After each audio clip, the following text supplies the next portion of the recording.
Hey everybody, this is Frilioth and welcome to episode 5 of how to build the Iron Alpha. If you've got this far, then I just want to say congratulations. I am really impressed. You've just built yourself a 60 village fully resettable iron farm that's going to give you about 2,700 ingots of iron per hour. Now, like I mentioned at the end of episode 4, I'm not going to show you how to kill these guys because there are loads of different ways you can kill them. You can have them falling into lava blades, or falling into lava that's above signs or fence gates, or you can have them falling onto magma blocks with hopper minecarts underneath, although that's pretty inefficient. You can have drowned throwing tridents at them if you want. You can have Vex firing little Vexes at them. There are just loads of different ways of doing it. As I say, far too many to list or demonstrate here. But what I would say is, if you build this in a spawn chunk, and I recommend you do if you can, you don't need to, but I recommend you do if you can. If you do build it in a spawn chunk, make sure you have lots and lots of storage, because this thing will produce between 2,500 and 2,700 ingots per hour. So it will, if you AFK overnight, it will fill several chests full of iron in a single AFK session. If you're not going to build it in a spawn chunk, oh, and also, sorry, just to reiterate, if you build it in the spawn chunk, make sure you build all of it in the spawn chunk. Don't have the spawn chunk ending here and then expecting it all to work, because it won't. Obviously, it'll unload. If it's not entirely in the spawn chunk, it's going to break. And then you'll have to reset it the next time the chunk is loaded. So if you've built it in the spawn chunk, you just set it going and it will work, and that'll be it. You won't have to do anything else. It'll stay loaded for as long as you want it to. If you build it outside of a spawn chunk or these spawn chunks, you will have to reset the farm every time the chunk becomes unloaded, because once the chunk is unloaded, all of these villages here, all 60 of them, will be loaded again when the chunk's loaded, all as one village. So you'll have a massive iron farm that's only got one village in it. So it'll produce about, I don't know, 40 ingots an hour, which is why we have the reset switch. So to reset it, obviously you use the reset button, but only use this reset button when all of the 60 villages have been loaded. You can't use this button if you're halfway through, if only a few of the doors are loaded. I'll talk you through how to do that now, but only press the button once all of the villages are loaded, and your little fella is right at the top, there, waiting to start again. And then all you have to do is press the button. And what that's done is it's going to set off the timer over here, which is going to gradually count down. When that runs out, it's going to release this. I'll just make sure that's off. Yes, it is. It's going to release this. It's going to release the guy at the top. And I think I've talked you through this before, but it's worth knowing, because then you'll understand how it's working. So this guy up here will fall down, and it will create a village right at the very top with one door in it. 6 seconds later, it'll fall down to here, which will add these 4 doors to that door there, dragging the village centre down to about there.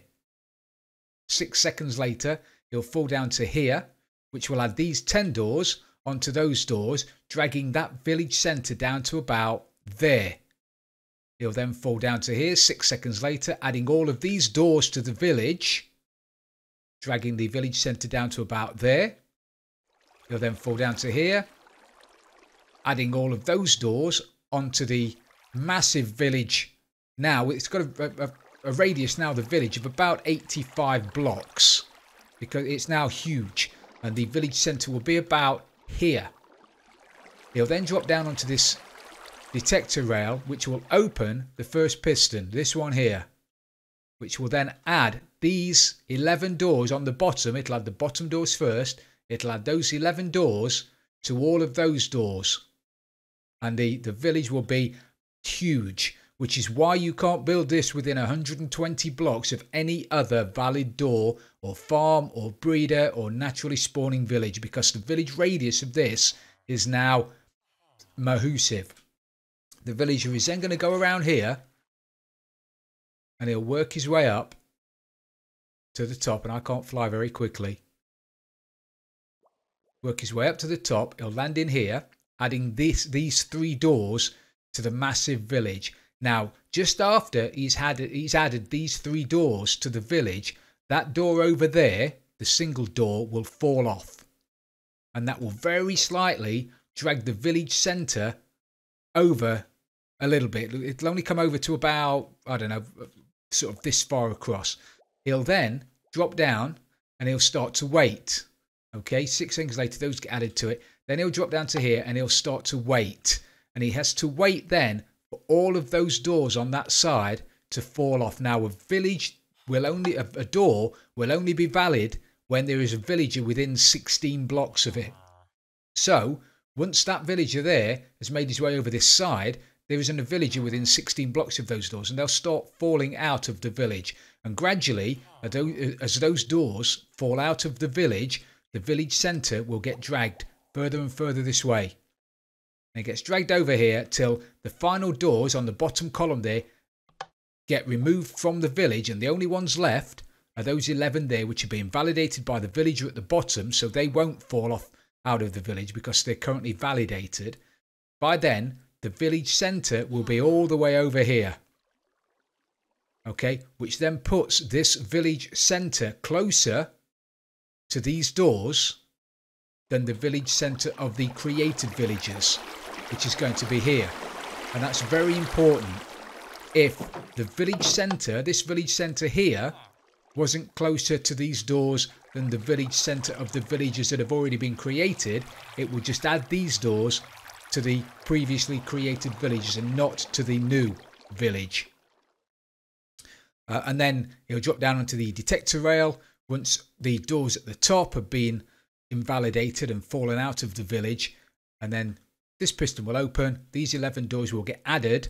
So now the only doors added in this new village are the 11 over there and the 11 over here, with the village centre exactly here,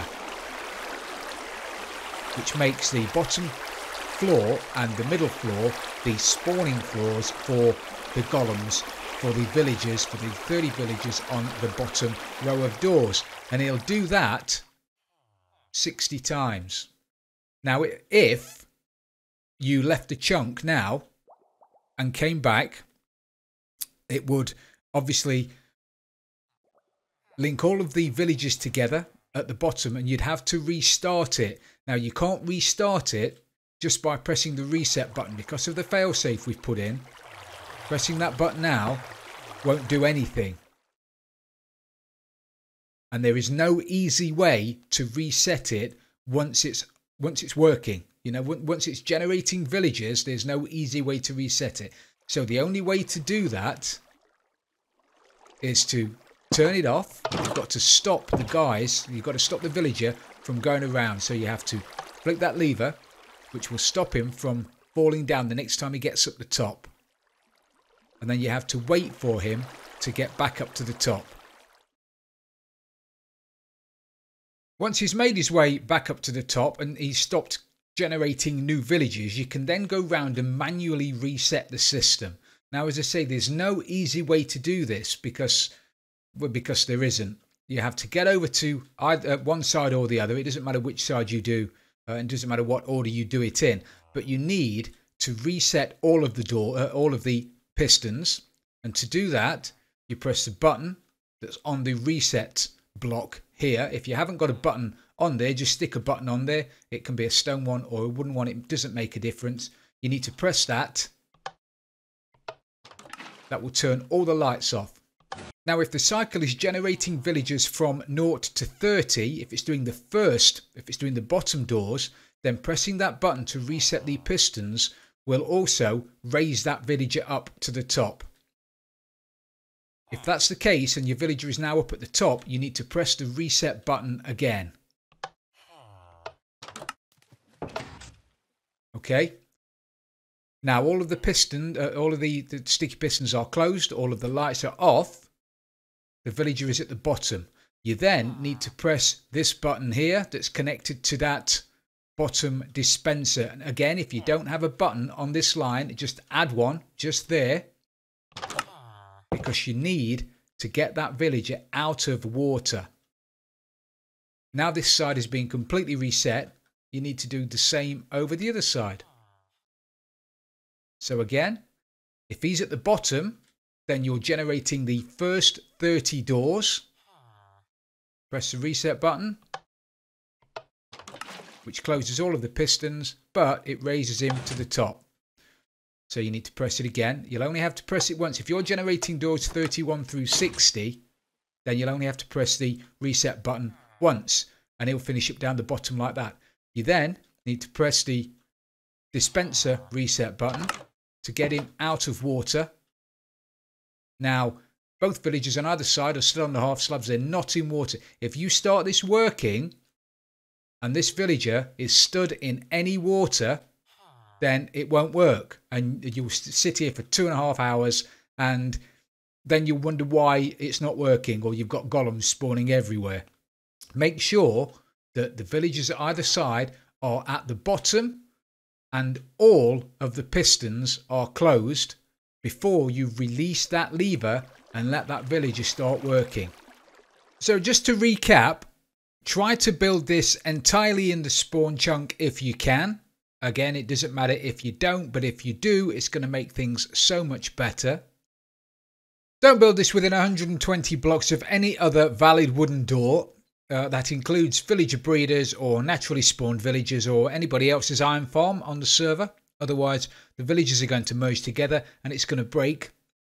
Only use the reset button just behind me under my feet. The reset button down there. Only use that when all of the doors, all of the villagers have been created. So only use that when all 60 villagers are completely created. And the little guy is right up the top there above my head, waiting to start again.